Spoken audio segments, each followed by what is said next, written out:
بسم الله الحمد لله وكفى ثم الصلاة والسلام على رسوله المصطفى صلى الله عليه وعلى آله وصحبه أجمعين. السلام عليكم ورحمة الله تعالى وبركاته. أحبتي في الله أذياد بين السلام يا ميلو لود أدوية كجوكتان مقال كي هراء كن كهريي وحين كجسوا هذا الناي لح الرماد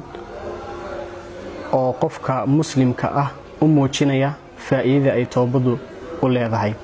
مقال كنا إن شاء الله تعالى وحين كجهل للدونا أما بس أين كتها تابن دونا ونسك حسوسين دونا طبعا الرماد أو هدي قفك مسلم كأه مؤمن كأه سمايو أي كوكالمينيان إنه توبة كانوا معناه طبعا سببات أو كوكالمينيا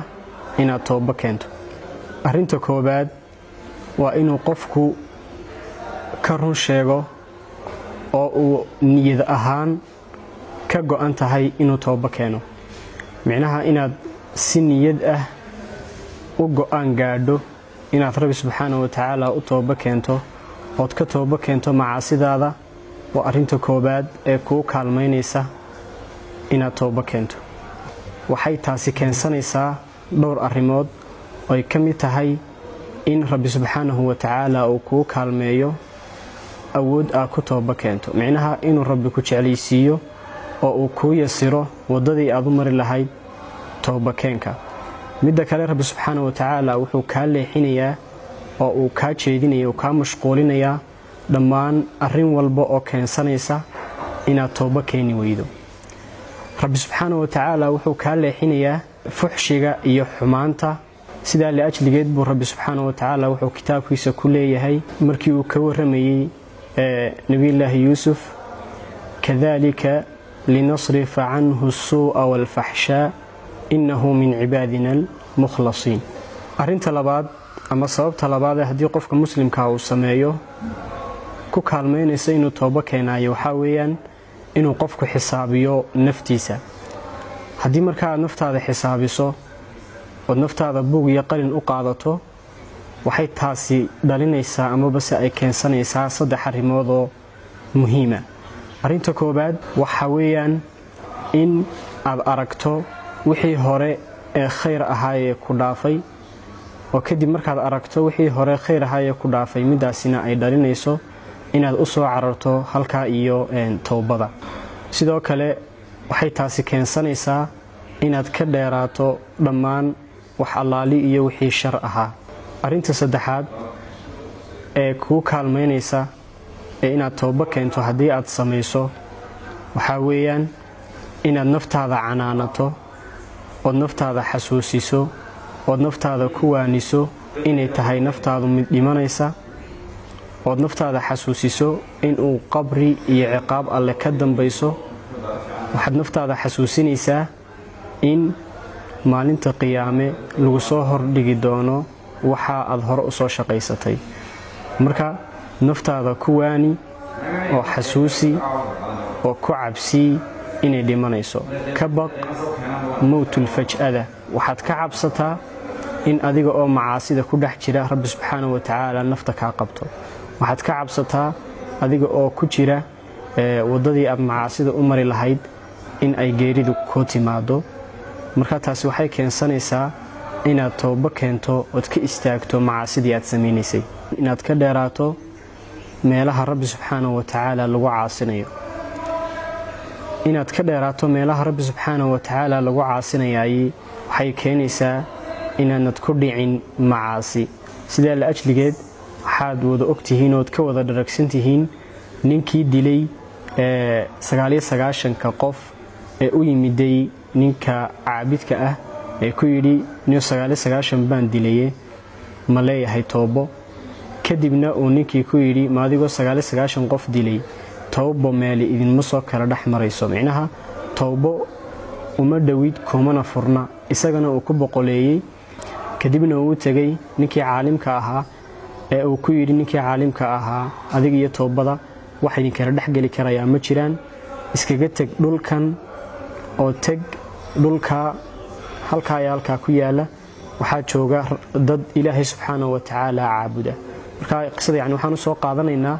qofku inuu ka tago meelihii Rabbi subxaanahu wa ta'ala lagu caasinayay ama uu ku caasinayay waxay keenaysaa inuu Rabbi subxaanahu wa ta'ala caasin waayo. arinta shanaad ee keensanaysa inaad tooba keento ama bas aad u soo ordo halka iyo toobada waxa weeyaan inaad ka dheeraato saaxiibadaada xunxun. saaxiibadaada xunxun waa kuwa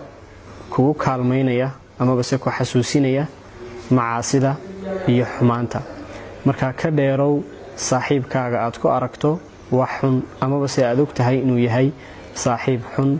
oo ku hogaaminaya inaad Rabbi subxaanahu wa ta'ala caasido. dhowr arrimood baad ku deyn kartaa saaxiibkaaga xun. midda koowaad waa in haddii aad awoodo aad bedesho lambarkaaga aad telefoonka ku isticmaasho. midda labaad meelihii aad fadhiisan jirtay ama bas wadooyinkii aad soo mari jirtay ee suuqa ka tagi jirtay ee saaxiibada ku arki jirtay bedel dhamaantood. sida la ajligeed buu rasuulku sallallahu alayhi wasallam u leeyahay المرء على دين خليله فلينظر أحدكم من يخالل. qofku wuxuu uu la diin yahay ama bas uu eeg yahay xagga diinta marka laga hadlayo iyo wanaag samaynta saaxiibkii. marka qof waliba ha eego qofka saaxiibkiisa oo ha iska eego hadduu yahay mid fiican ha raaco hadduu yahay mid xunna ha iskaga hado. arinta lixaad ee keensanaysa inaad tooba keento haddii aad samayso ama bas ku kaalmaynaysa inaad xagga toobada u soo ordaay waxa weeyaan inaad eegtood fiirfiiriso caaqibada iyo masiirka ay leedahay macaasidu. taasi waxay keensanaysaa inaad aragto dulinimada iyo hoos u dhaca nafeed iyo tan jireed ay macaasidu leedahay. الشيخ طنطاوي baa waxa la weydiiyay oo lagu yiri sheekhana waxaad noo sheegtaa xikmad mid ugu qiimaha badan leh ee taqaano. markaas buu wuxuu sheekhu yiri inna mashaqqata at-ta'a tadhhabu wa yabqa thawabuha wa inna ladhata al-ma'asi tadhhabu wa yabqa 'iqabuha. dibka iyo mashaqada ay leedahay inaad cibaadaysato waa wax yar oo kooban way tagi laakiinse waxaad la kulmi doontaa oo baaqi ku ah maaragtay midhaheega iyo faa'iidada aad ka arki doonto hadhow toole. daqiiqadaha aad ku raaxaysanayso macaasidu way dhammaan oo waxa hadhi oo baaqi ku noqon oo la kulmi doontaa dhibaatadeeda iyo rafaadkeeda. marka inaynu macaasida eegno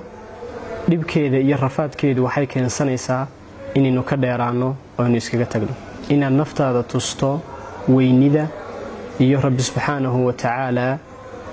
waxa uu u diyaariyay adoomihiisa oo janno ah. taasi waxay keensanaysaa inaad ku dhiirato helida jannadaas oo aad ku dadaasho wada kasta oo jannada u marayso si aad u gaadho inuu kugu arsaaqo Rabbi subxaanahu wa ta'ala jannadaas. halka kalena aad tusayso naftaada naarta iyo qofka Ilaahay caasiya dibka uu kala kulmayo helida naarta. Ilaahay baynu ka magan galeynaa inaynu naar galno. macaasidu waxay kugu hanuuninaysaa halka iyo naarta. qodobka 8aad ee keensanaya haddii aad samayso inaad tooba keentay waxa weeyaan inaad naftaada ku mashquuliso wax kasto khayr ah iyo inaad naftaada ka ilaaliso firaaqa. marka taasi waxay keensanaysaa in naftaadu ay ku hogaamin weydo ama bas niyadaada ay ku soo dhici weydo wax macaasi ah halka aad ku mashquulinayso wax allaali iyo wixii faa'iido u leh. li'anna haddii aad nafta mashquulin weydo oo wixii khayr ku mashquulin weydo iska dhaafto iyada ayaa kugu mashquulinaysa wax kasto shar ah. marka ka dheerow oo iska ilaali dhibka iyo halaaga